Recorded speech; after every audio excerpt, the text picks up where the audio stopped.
नरेन्द्रं फणेन्द्रं सुरेन्द्रम् अधीशं सतेन्द्रं सुपूजे भजे नायशीसं मुनीन्द्रं गणेन्द्रं नमो जोड़े हाथम नमो देवदेवं सदा पार्श्वनाथं नमो देवदेवं सदा पार्श्वनाथं नमो देवदेवं सदा पार्श्वनाथं।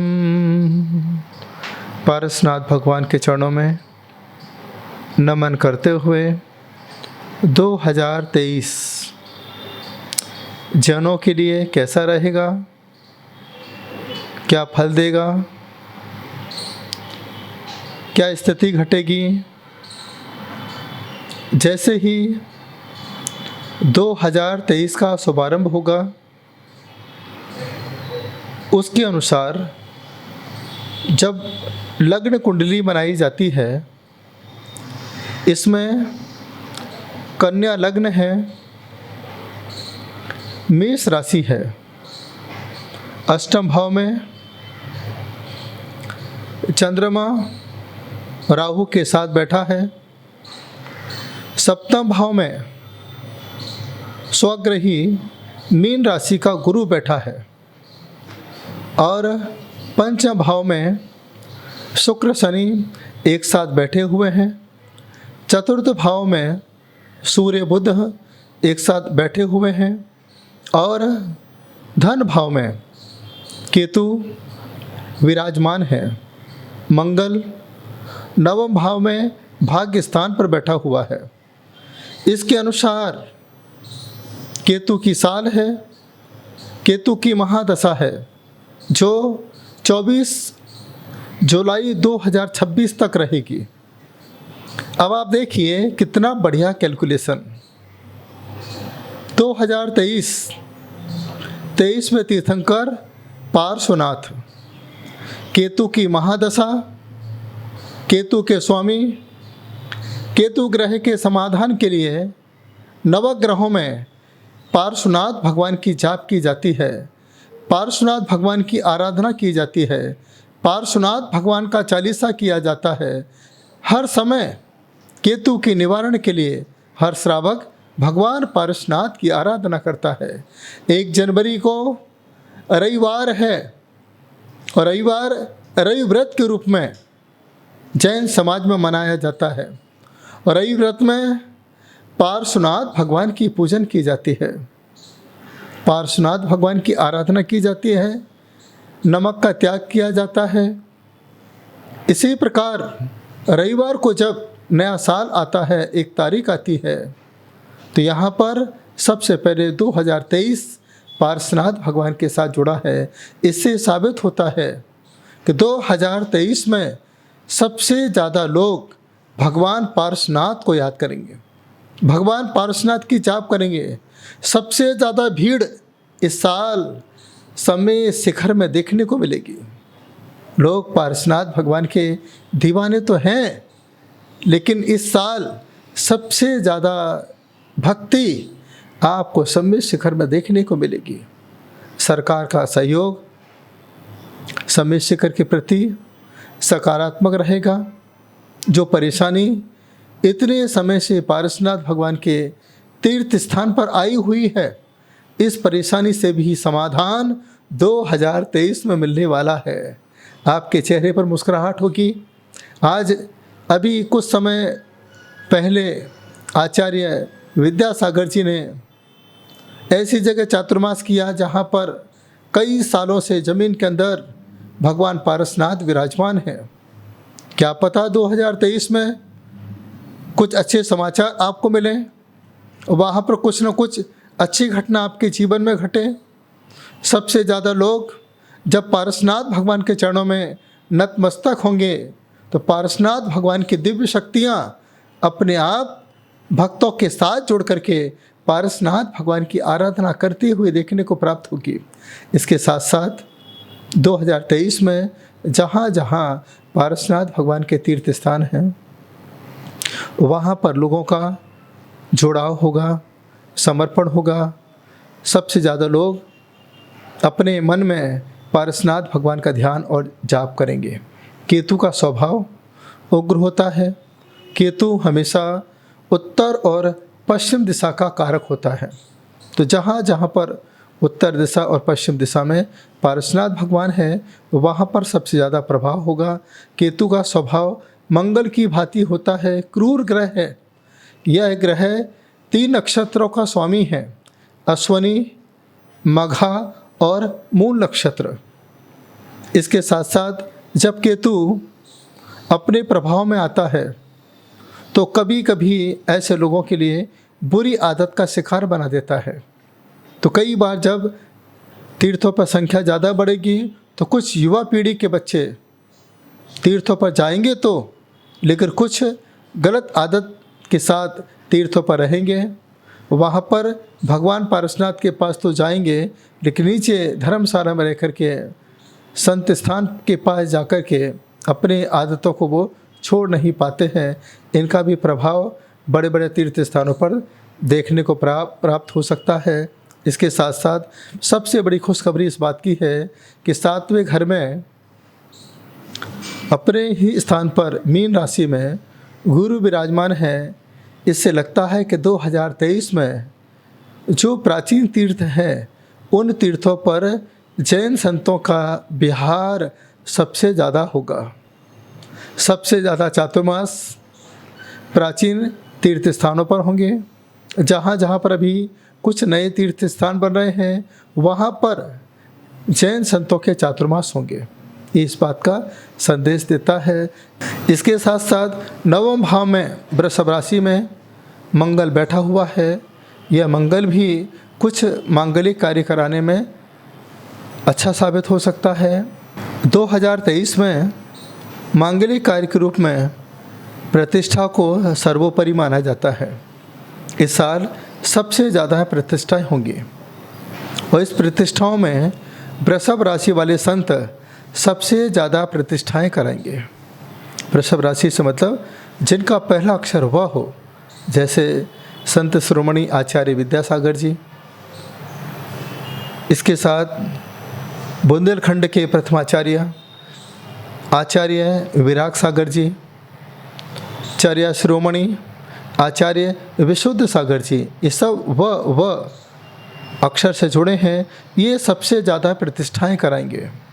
इनके माध्यम से सबसे ज़्यादा प्रतिष्ठाएं होंगी, जिसमें जनवरी में प्रतिष्ठा, फरवरी में प्रतिष्ठा, मार्च में प्रतिष्ठा, मई में प्रतिष्ठा, जून में प्रतिष्ठा, नवंबर में प्रतिष्ठा और दिसंबर में प्रतिष्ठा। अप्रैल में प्रतिष्ठा थोड़ी नहीं होंगी क्योंकि इस समय गुरु तारा अस्त हो रहा है। इसलिए इस माह में 5 मई तक कोई शुभ मुहूर्त नहीं है। बाकी समय प्रतिष्ठाओं का सबसे ज़्यादा माहौल रहेगा। इसमें सबसे ज़्यादा पारसनाथ भगवान, आदिनाथ भगवान की प्रतिष्ठाएं और शनि का प्रभाव है, क्योंकि जब इसका पूरा टोटल किया जाता है 2 इसके बाद फिर 2 ऐसे करके 3 यहाँ पर जोड़ करके पूरा टोटल हो जाता है 7। तो 2023 आपके बीच में है तो 2000 2 2 4 और 3 7 अंक हो जाते हैं। तो 7 का जो नंबर होता है यहाँ पर न्यूमरोलॉजी में केतु का नंबर माना जाता है। तो ये भी नंबर भगवान पारसनाथ के लिए समर्पित है। इसके बाद इस साल जो मैंने कहा तीर्थों पे चातुर्मास होंगे। जुलाई में चातुर्मास की स्थापना स्टार्ट हो जाती है। यहाँ पर सबसे पहले अच्छे बजट की बात यहाँ पर यह है कि 2 जुलाई से चातुर्मास की स्थापना का शुभारंभ होगा। और इसके साथ जैसे ही 22 अप्रैल 2023 में के बाद बहुत सारे साधारण श्रावक अपने व्रतों का पालन करते करते दीक्षित होंगे, दीक्षा को धारण करेंगे। यह अवसर भी 2023 में सबसे ज़्यादा देखने को प्राप्त होगा। कोई बड़ा आचार्य स्थान परिवर्तित करेगा, एक स्थान को छोड़ करके दूसरे स्थान पर जाकर के चातुर्मास धर्म की प्रभावना और साधना करेगा। इस समय किसी न किसी साधु को कोई ना कोई कष्ट हो सकता है, घटनाएं घट सकती हैं, एक्सीडेंट भी हो सकते हैं और कई बुजुर्ग साधुओं की समाधियां भी हो सकती हैं। ये जो समय है आपके बीच में, ये समय अप्रैल में कुछ जब गुरु तारा अस्त होता है उस समय घटनाएं घट सकती हैं। इसके बाद अक्टूबर और नवंबर में घटनाएं घट सकती हैं। जो चातुर्मास का काल है, इस समय भी इस प्रकार से स्वास्थ्य संबंधी समस्याएं साधु के जीवन में आ सकती हैं। इसके बाद समय शिखर में कोई अच्छा फैसला सरकार के द्वारा हो सकता है। इसके साथ साथ 2023 में सबसे पहले हम 21 जनवरी 2023 को आदिनाथ भगवान का निर्वाण कल्याणक मनाएंगे। इसके बाद 16 मार्च 2023 को आदिनाथ भगवान का जन्म कल्याणक भी मनाएंगे।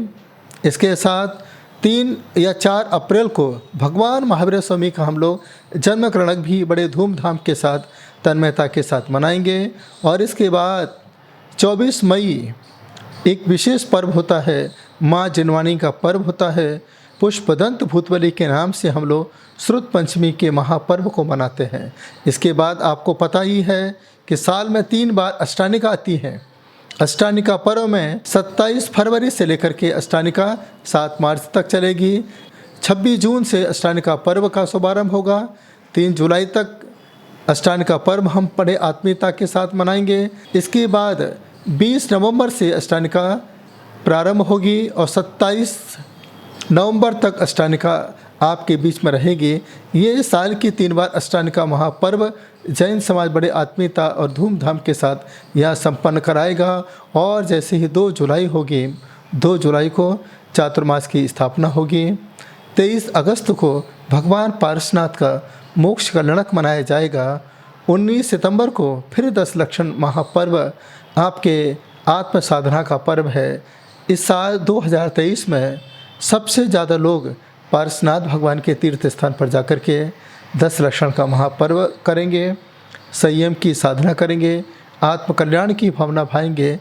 10 लक्षण पर्व एक ऐसा पर्व है जिसे संपूर्ण जैन समाज पूरे त्याग तपस्या के साथ संपन्न करता है। इस पर्व में हर जीव अपनी आत्मा के कल्याण के बारे में बार बार विचार करता है। ऐसे ये 10 लक्षण पर्व आपके बीच में है। और 13 नवंबर को भगवान महावीर निर्वाण महोत्सव दीपावली का महापर्व होगा। इसके साथ साथ 2023 में आप सभी लोग अपने अंदर के परिणामों में निर्मलता लाएंगे। बहुत सारी परेशानियां 2023 में आने वाली हैं और इसका समाधान होगा भगवान पारसनाथ के जाप से, भगवान पारसनाथ के चालीसा से, भगवान पारसनाथ के साधना के माध्यम से आप बहुत सारी परेशानी से मुक्त हो सके हैं। केतु का साल है, दिमाग का कारक है, मन अशांत होगा।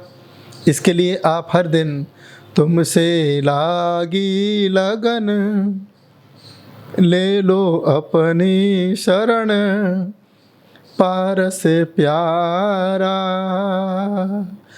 मैटो जी संकट हमारा, निश दिन तुमको जपूं पर से नेहात जो जीवन सारा, तेरे चरणों में बीते हमारा, मैटो जी संकट हमारा। याद रखना, जब आपको चिंताएं सताने लगें उस समय आप चिंतामणि पारसनाथ को याद कर लेना। जब आपके जीवन में कष्ट आने लगें उस समय आप कष्ट हरने वाले संकट मोचन पारसनाथ भगवान को याद कर लेना। जब आपके जीवन में विघ्न आए तो विघ्न हरण पारसनाथ को याद कर लेना। जब आपके व्यापार में कमी आने लगे उस समय आप अंतरिक्ष पारसनाथ को याद कर लेना। और जब तुम्हारी कोई बुराई करने लगे, आपके काम को बिगाड़ने लगे, उस समय जिंदगी को संवारने वाले सांवरिया पारसनाथ को याद कर लेना। जो भगवान पारसनाथ को याद करता है वह जीव भव से पार हो जाया करता है। इस साल 2023 को पारसनाथ भगवान के साथ मनाइए। मैं भी 31 दिसंबर की रात को 12 बजे आपको एक नहीं, दो नहीं, 108 पारसनाथ के दर्शन कराना चाहता हूँ। पूरे भारत देश में हर तीर्थ पर एक एक पारसनाथ भगवान का विशेष तीर्थ है। गुजरात में जो रहते हैं वहाँ पर महुआ पारसनाथ है। राजस्थान में जो रहते हैं वहाँ पर अनिंदा पारसनाथ है, अंदेश्वर पारसनाथ है, बिजोलिया पारसनाथ है, चबलेश्वर पारसनाथ है। जो महाराष्ट्र में रहते हैं जिंतूर पारसनाथ है, कचनेर पारसनाथ हैं। जो कर्नाटक में रहते हैं वहाँ पर सहस्त्रफणी पारसनाथ हैं। जो तमिलनाडु में रहते हैं वहाँ पर मेल चितांबूर पारसनाथ हैं। जो मध्य प्रदेश में रहते हैं वहाँ पर मक्सी पारसनाथ और पुष्पगिरी पारसनाथ हैं। भारत के कोने कोने में पारसनाथ ही पारसनाथ हैं। याद रखना, जब आप सम्मेद शिखर की यात्रा करते हो, आपकी यात्रा पारसनाथ भगवान के दर्शन के बिना पूरी नहीं होती है।